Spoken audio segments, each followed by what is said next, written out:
Hey, welcome back to another episode on the wood. We've gotten these samples to dry for quite a long period of time. I don't know, like 4 days or so, just because there's a lot of other stuff going on. So what I'm going to do is I'm going to talk about each one of these, and then I'm going to tell you what I'm going to do so we can kind of just keep an eye on it. This is a piece of spalted maple that I've done. This is how it comes. This is the back side, and then this is with 1, 2, 3, 4, 5, 6, 7, 8, 9, 10, 11 coats of Tru-Oil. The first one I glopped on there, let it sit 24 hours. Then I put it on. Usually I put 2 or 3 coats a day on, and all those coats after that are just kind of thin. Now what I'm going to do is I'm just going to do a real quick kind of a leveling out, and what I'm going to use is a piece of this, what do they call this? I don't know, because I threw the wrapper away. It's like a, we called it a striping pad when I worked at the Golden Arches Dinner Club.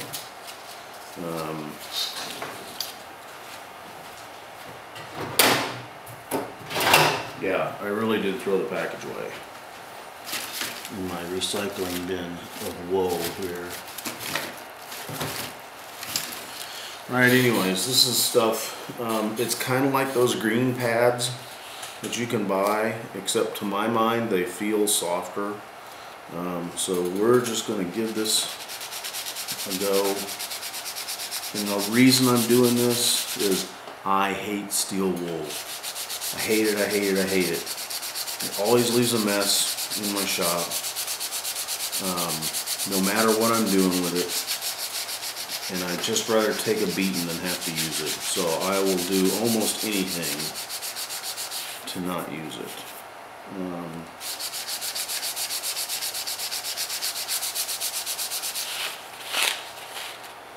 It'd be easier if you could see what I was doing with it.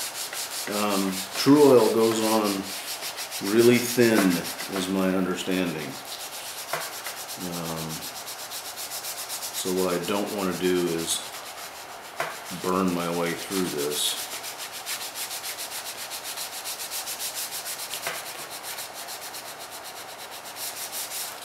And what I'm also attempting not to do, maybe we'll do it on one of these other ones, is just do a wet sanding.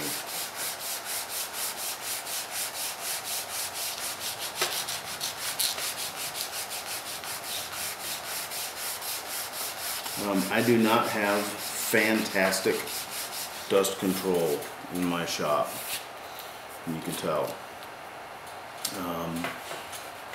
That makes me not happy, but it's the reality.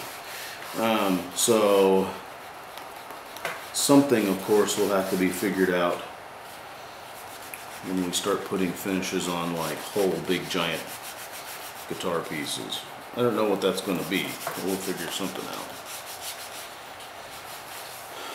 Alright, this is fairly smooth. I can tell you right now that it's not going to be mirror glossy smooth again because of my shop conditions. And my white balance board keeps falling over. Have you noticed the color is better on this picture here? I hope so, because I found out that the automatic white balance on the big DSLR is really nice and functions quite well. The white balance on that camera, not so much. So I use this and I set a manual white balance.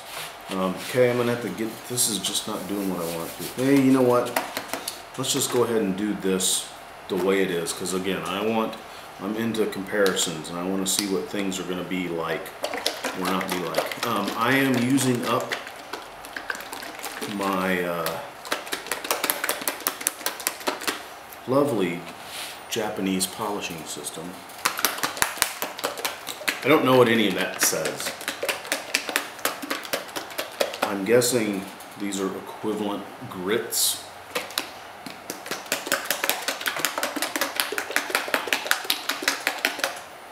I don't really know. There they are.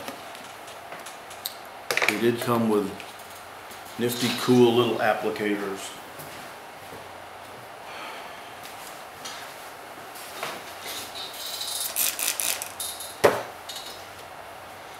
And they have worked fairly well for me, so far at least.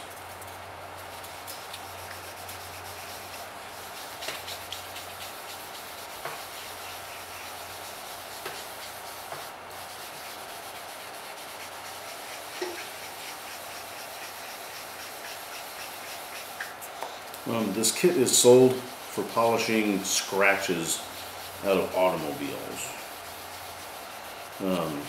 Because as you may or may not guess, it's really difficult to find the stuff you need in Japan if you don't speak-o the Japanese-o, which I don't. My Japanese is Scotian. So, you know, you just kind of do the best that you can. You polish the turd you have, as we say. And I'm just going to polish this until it starts to kind of haze over. And then we will wipe it off with a lovely soft rag. And then we will do the next 2 grits. And then we'll see where we're at. Alright, here is the before. And here is the after. This is 11 coats of Tru-Oil. No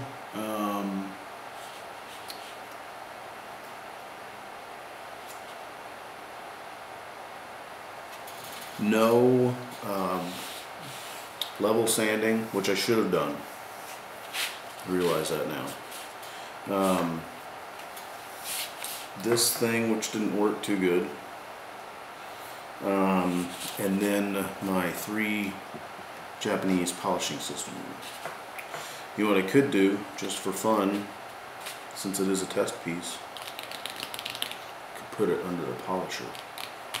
A little machine polish. Now let's see what that does. Alright, here we are after machine polishing.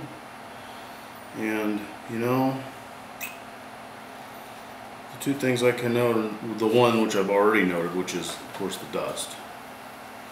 The other thing is, I can notice some faint, maybe not so faint, swirl marks in here. So I'm thinking she may even still need to be sanded.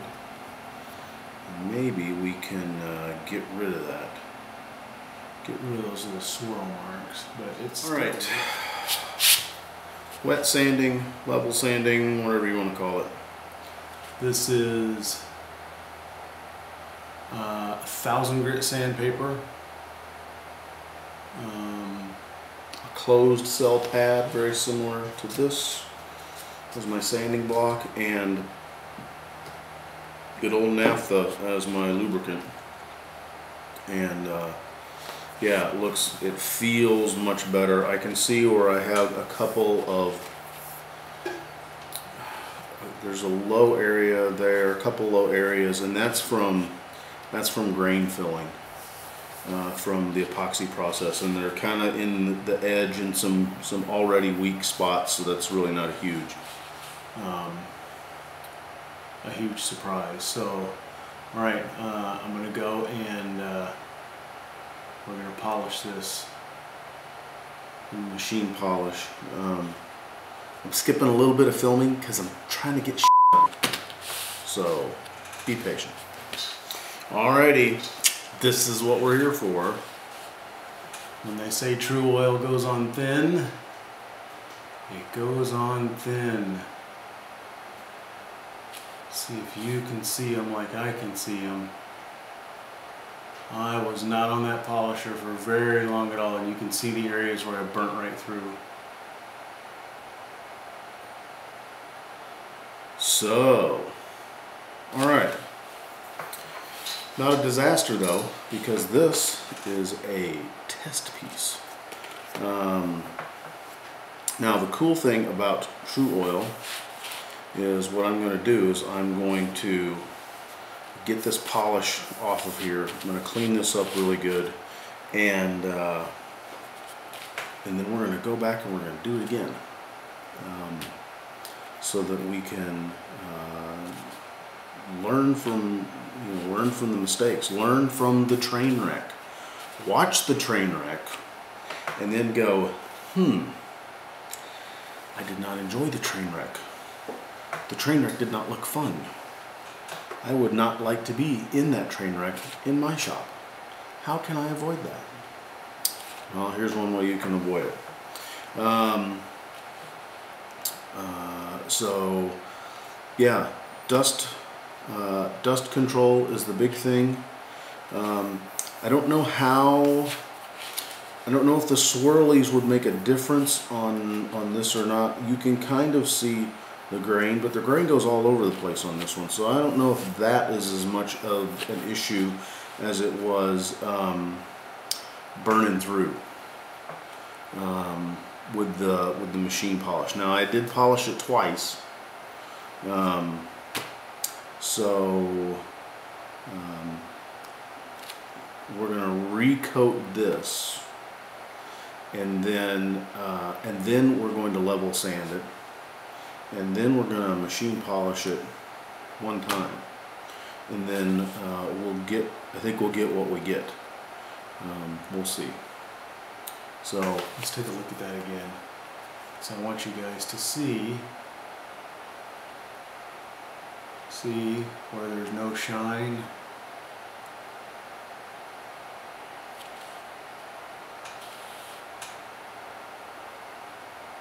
See where there's no shine. We're down to the wood there. We're through the Tru-Oil, and we're into the wood.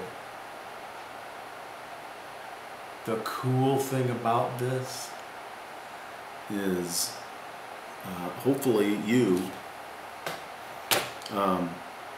won't do this on a nice big expensive piece of something.